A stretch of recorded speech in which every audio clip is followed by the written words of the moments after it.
Welcome to me TV news. Guntur జిల్లా చేబ్రోలు మండలం నారాకోడూరు గ్రామంలో గంజాయి విక్రయిస్తున్న ముగ్గురు వ్యక్తులను అదుపులోకి తీసుకుని వారి వద్ద నుంచి 4 కేజీల గంజాయి ప్యాకెట్లను చేబ్రోలు పోలీసులు స్వాధీనపరుచుకున్నారు.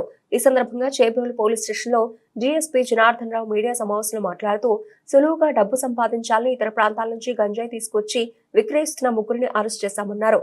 మీడియా సమావేశంలో సీఐ కోటేశ్వరరావు, ఎస్ఐ వెంకటకృష్ణ సిబ్బంది పాల్గొన్నారు.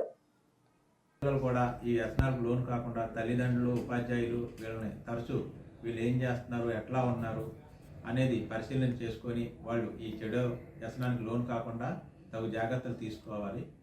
ఎవరికైనా ఏదైనా అనుమానం వచ్చి మాకు ఇన్ఫర్మేషన్ ఇస్తే ఆ ఇన్ఫర్మేషన్ మేము వీళ్ళందరినీ కూడా అరెస్ట్ చేస్తాం, కానీ ఇన్ఫర్మేషన్ ఇచ్చిన వాళ్ళు లీక్ చేసి వాళ్ళని ఇబ్బంది పెట్టాం.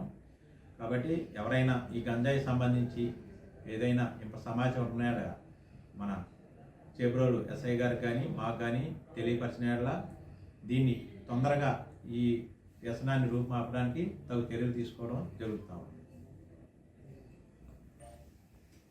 కట్టి ఈ చుట్టుపక్కల స్పిన్నింగ్ మిల్లు చేసే వర్కర్లకి అందరికీ అమ్ముకుంటూ ఈ వ్యసనాలకు అలవాటు పడ్డారు.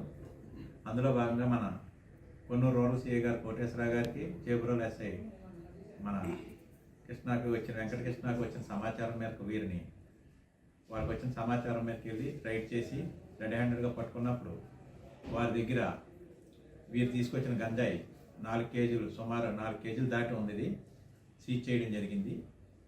ఈ గంజాయి సీజ్ చేసే క్రమంలో వారిని ఇంట్రాగేషన్ చేసినప్పుడు వాళ్ళు చెప్పింది ఏంటంటే, వీళ్ళు ట్రైన్లోను బస్సులోను ట్రావెల్ చేసి ఈ గంజాయిని తీసుకొస్తారు, ఇక్కడ 500కి 1000కి అమ్ముకుంటా సుఖాలుగా అలవాటు పడి ఫ్రీగా సులభంగా మనీ సంపాదించడం అలవాటు పడి దాని వ్యసనంగా మారింది. వీరిని ఈరోజు రిమాండ్ చేయడం జరుగుతూ ఉంది. వీళ్ళ మీద తదుపరి సస్పెక్ట్ షీట్ కూడా ఓపెన్ చేసి వీళ్ళ మీద నిఘా ఉంచడం జరుగుతూ ఉంది. ఈ క్రమంలో పత్రికాముఖంగా అందరికీ విజ్ఞప్తి చేసేది ఏంటంటే, కార్మికులు పనిచేసే ఓనర్స్ ఆ కార్మికుల మీద నిఘా పెట్టుకోవాలి. సీసీ కెమెరాల పర్యవేక్షణలో వాళ్ళని పెట్టాలి.